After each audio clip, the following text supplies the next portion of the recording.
The Times Square studio gleamed under its signature lighting as Wednesday morning energy buzzed through the Good Morning America set. Glass panels reflected the controlled chaos of a live television production. Crew members checking cables, producers scanning tablets, the familiar hum of a machine built for ratings. Robert Downey Jr. arrived 20 minutes early, stepping through the backstage corridors with the quiet confidence of someone who'd mastered the art of controlled appearances. Producer Sarah Lin greeted him, her enthusiasm genuine but tinged with the nervous energy of someone carrying too much responsibility. Before we jump back in, tell us where you're tuning in from, and if this story touches you, make sure you're subscribed because tomorrow I've saved something extra special for you. Mr. Downey, thank you so much for doing this, she said, extending her hand. Ashes and Embers is exactly the kind of story we want to spotlight. Miles Ortega, the veteran cameraman, watched from behind his lens as Downey smiled. Not the manufactured Hollywood grin, but something softer. "It's a film that needed to be made," Downey replied simply. "Sometimes you have to dig into the uncomfortable places to find what's real." Across the studio, George Stephanopoulos was reviewing his notes, occasionally chuckling with his production team. "Trust me," he said, with practiced confidence, "this is going to shake things up. America wants authentic. Let's give them something they'll remember." But as Downey caught a glimpse of the teleprompter, the question that made him pause, is Downey's redemption real or just another performance? Something shifted behind his eyes. Miles noticed it through his viewfinder. The careful composure remained, but underneath, a different story was beginning to unfold. The countdown began, cameras rolled, and neither man knew they were about to create television history. Welcome back to Good Morning America. I'm here with Robert Downey Jr., who's trading in the Iron Man suit for something much more personal. Your new film, Ashes and Embers, quite the departure from saving the universe. Downey leaned back slightly, his expression pleasant but watchful. "Well, George, sometimes the biggest battles happen in the quietest moments. This story is about a man confronting what he's lost, what he's done, and what he might still become." "Very philosophical," George chuckled. "But let's be honest. How many second chances can one man get? At what point do we stop calling it a comeback and start calling it, well, a pattern?" The question landed with the precision of a scalpel. In the control room, Sarah Lin felt her stomach tighten. Through his lens, Miles caught the microsecond pause in Downey's expression. Not anger, but something deeper. Recognition, perhaps, or disappointment. Depends how stubborn the man is, and how willing people are to believe that growth isn't just possible, it's the point. The audience laughed, but it felt forced now. George sensed the shift and leaned in, mistaking tension for opportunity. "Speaking of growth, there's been some criticism that Ashes and Embers is just you repackaging personal trauma for awards season. Do you ever worry that your pain has become, well, profitable?" The air in the studio changed. Not dramatically, this was live television after all, but definitively. Downey's fingers, which had been casually resting on the chair's arm, went still.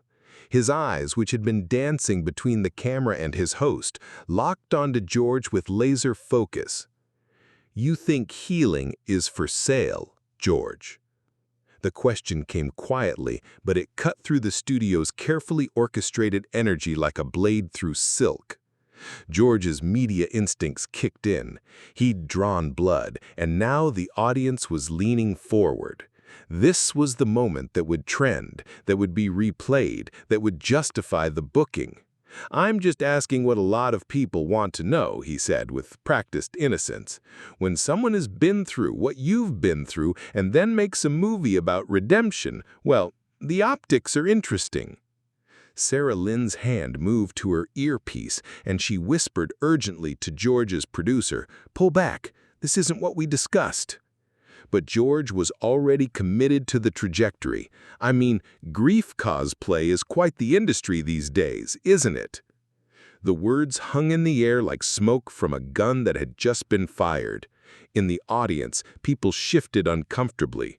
Behind his camera, Miles instinctively tightened his shot on Downey's face, capturing something that would be studied frame by frame in the hours to come. Downey didn't explode. He didn't raise his voice. He simply sat back in his chair and looked at George Stephanopoulos as if seeing him clearly for the first time. "Grief cosplay," he repeated, slowly, each syllable deliberate. "You think empathy is a costume, George?"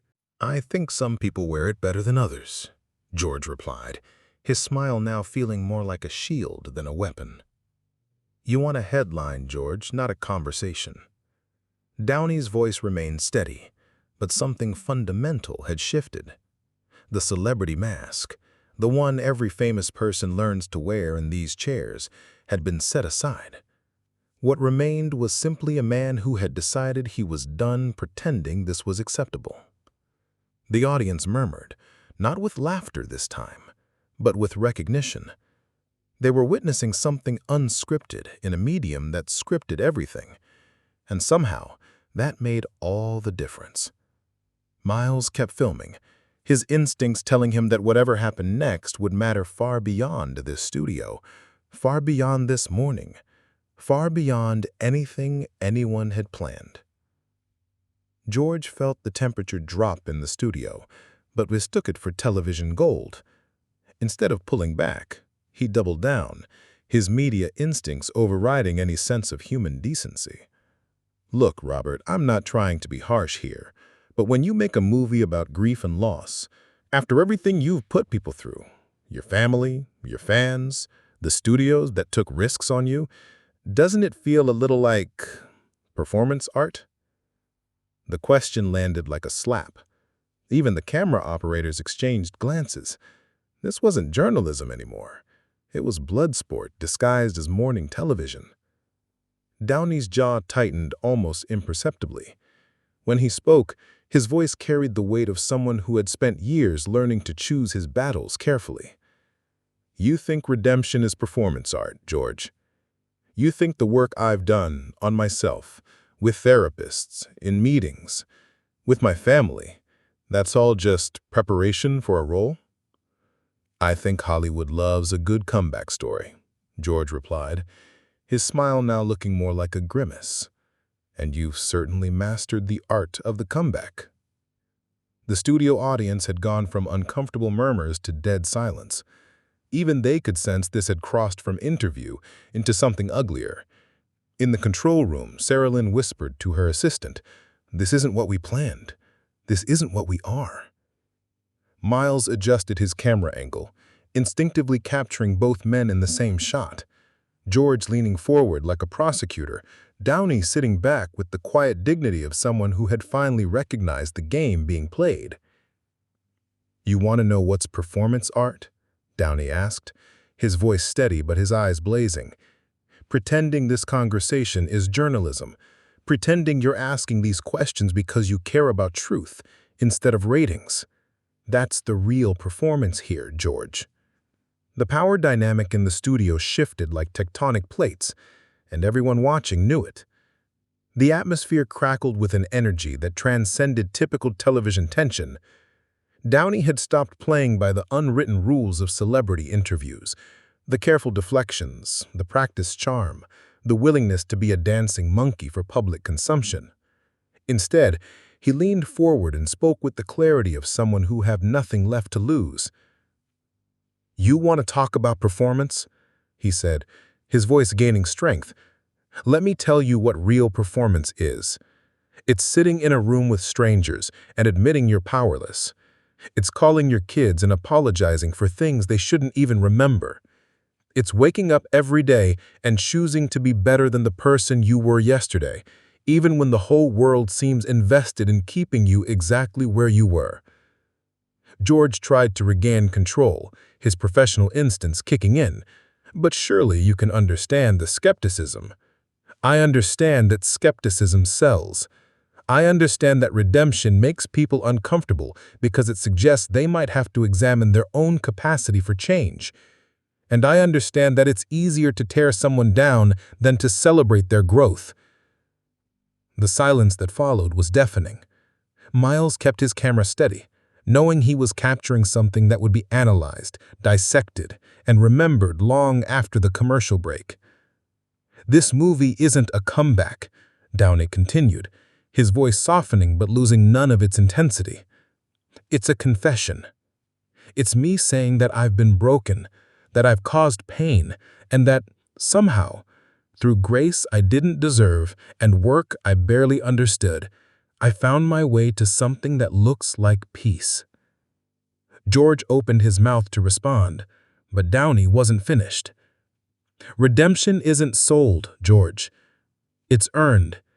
And most of the time, it's earned in silence, in small moments, in conversations nobody records and choices nobody applauds. This film is just me sharing what I learned in that silence." The studio had become a cathedral of attention. George Stephanopoulos had spent decades in television, and he knew when a segment was slipping away from him. His last resort was to minimize what had just happened, to reduce the profound to the manageable. "Well, that's certainly passionate," he said with a laugh that sounded hollow even to his own ears. "But let's not get all serious on us. This is morning TV, not therapy." The words hung in the air like a slap across everything Downey had just shared. The vulnerability, the honesty, the raw human truth of it all, dismissed for inappropriateness for morning television. Something shifted behind Downey's eyes. Not anger, something cleaner than that. Clarity, resolution. He reached up and, with movements as deliberate as a prayer, removed his lavalier microphone. The gesture was so unexpected that for a moment, nobody moved. The studio audience gasped collectively, a sound like air being sucked from the room. Miles instinctively followed the movement with his camera, his decades of experience telling him this was the shot that would matter. "Maybe that's the problem," Downey said quietly, setting the microphone gently on the table between them. His voice, now unamplified, seemed to carry further than any technology could have made it travel. Sarah Lin stood up in the control room, her hand pressed to her mouth. She had wanted to showcase important work, to give audiences something meaningful with their morning coffee. Instead, she was watching the implosion of everything she thought she understood about her industry. George tried desperately to regain control. "Robert, come on, we're not done here!" But Downey was already standing, his movement fluid and unhurried. There was no storm, no dramatics, no celebrity tantrum, just a man who had decided he was finished being treated as entertainment rather than as a human being. "But I am," he said simply. The camera followed him as he walked toward the edge of the set, each step measured and purposeful. This wasn't a walkout born of rage, it was an exodus born of dignity. The hallway behind the Good Morning America set had never felt longer. Robert Downey Jr. walked through it with the same measured pace he'd used to leave the stage, passing stunned crew members who stood frozen with cables in their hands and clipboards forgotten at their sides. Liam, the wide-eyed intern on his first week, had been fetching coffee when the implosion happened. He watched the monitors in horror, then found himself face-to-face with Downey as the actor rounded a corner. For a moment, neither spoke. Then, with the earnestness that only comes from witnessing something that changes your understanding of the world, Liam said simply, "That meant something." Downey paused, studying the young man's face. He nodded once, a gesture that carried more weight than any press statement ever could. Meanwhile, chaos erupted in the control room. Executives materialized from nowhere, their voices sharp with damage control urgency. "How do we spin this? What's our statement? Legal needs to—" "Stop." Sarah Lin's voice cut through the noise. She stood facing a room full of suits and scripts, and for the first time in her career, she felt the full weight of choosing sides. He wasn't wrong. The room fell silent. Miles, still at his camera position, made a choice that would define the next phase of his career. He pulled up the raw footage he'd captured, Downey's final words as he reached the edge of the set. Maybe it's time morning shows remembered that mornings are when we wake up. He saved the clip to the internal server, knowing full well it would leak within hours. Some truths, he decided, were too important to bury. In the executive conference room, phones buzzed with crisis management protocols. But out in the real world, something else was stirring. The internet had caught wind of what just happened, and the conversation was already spinning beyond anyone's control. The digital wildfire began within minutes.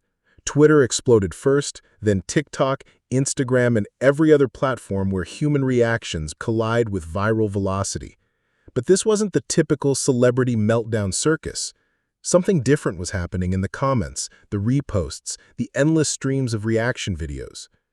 At Movie Mom 47, did anyone else just watch a man refuse to be treated like entertainment? Because that's what I saw. #respect is not a flex. At Gen Z Thoughts, RDJ just showed us what boundaries look like on live TV, and I am here for it. #Downey deserved better. At Film Critic Sarah, that wasn't a walkout. That was a masterclass in dignity. George should be ashamed. Dr. Elena Reyes, the celebrity therapist turned cultural commentator, found herself trending alongside Downey when her emergency livestream went viral. Speaking directly to her phone camera from her office, she delivered what would become the definitive take. This wasn't a meltdown. It was a message. Robert Downey Jr. just showed us what it looks like when someone refuses to be reduced to their worst moments for public consumption. The leaked clip from Miles hit the internet like a cultural earthquake. Downey's final words, "Maybe it's time morning shows remembered that mornings are when we wake up," became an instant meme, but not the mocking kind. Instead, it spawned thoughtful video essays, think pieces, and conversations about media ethics, personal growth, and the price of fame.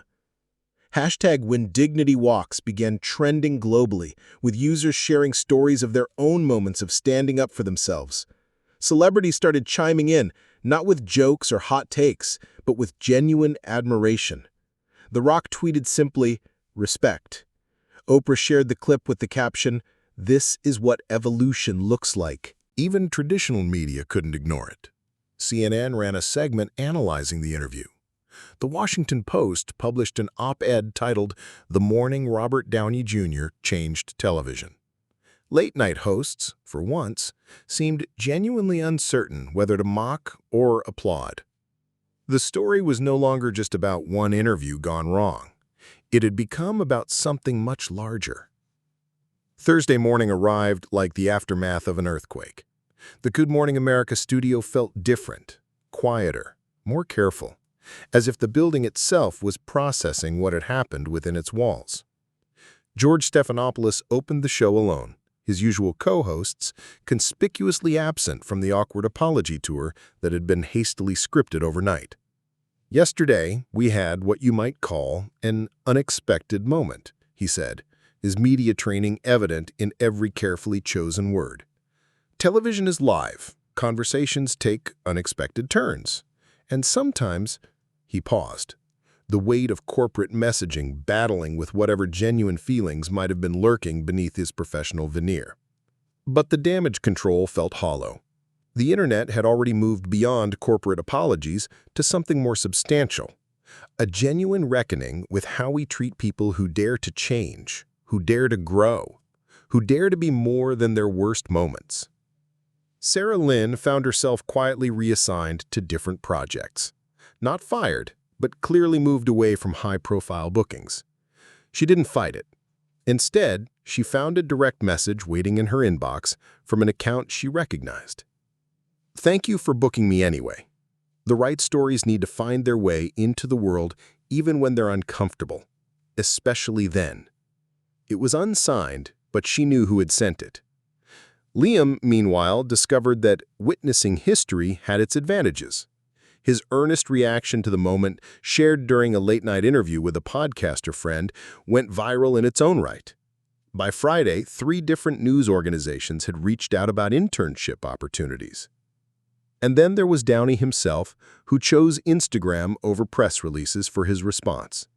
The post was simple, a photo of a sunrise over Malibu, with text that read, "I walked off not in protest, but in peace. When we stop participating in conversations that diminish us, we make room for ones that elevate us. Thank you for understanding the difference." The post received 12 million likes in 6 hours and became the most shared celebrity statement of the year. 6 weeks later, Ashes and Embers premiered to sold-out theaters across the country. Critics called it Downey's finest work, raw, honest, unflinching in its exploration of grief and redemption. But the real story wasn't happening in theaters. It was happening in conversations. At the Venice Film Festival, when Downey accepted the award for Best Actor, he mentioned the GMA interview only once. Sometimes the most important thing you can do is walk away from a conversation that doesn't serve your truth. Thank you for walking with me instead. The moment had spawned something unprecedented in celebrity culture, a genuine shift in how public figures approached their own narratives. Other stars began setting boundaries, walking out of interviews that crossed lines, refusing to participate in the commodification of their trauma. Entertainment journalists found themselves forced to reckon with questions they'd never considered. What was their responsibility to the human beings behind the headlines? Dr. Elena Reyes delivered a TED Talk titled "The Morning We Learned to Walk Away," which became required viewing in journalism schools. She spoke about dignity as an act of rebellion, about the courage it takes to refuse to be entertainment. Liam, now a junior reporter at a digital media startup, published his first major piece. "I learned what journalism is that day." It went viral, shared by professors, students, and seasoned reporters who recognized truth when they saw it. And in Central Park, on a quiet Sunday morning, Robert Downey Jr. walked alone among the autumn leaves. No cameras followed him. No one asked him to explain himself or defend his choices. He was simply a man who had decided that his peace was worth more than anyone's approval. The conversation he'd started by walking away continued without him, rippling outward into classrooms, newsrooms, and living rooms across the world. He had taught them all something profound. Sometimes the most powerful thing you can say is nothing at all. Sometimes the most important place you can go is away. The revolution wasn't televised. It was lived, quietly, one dignified choice at a time. If you liked the story, please watch another story on our channel and subscribe to the channel.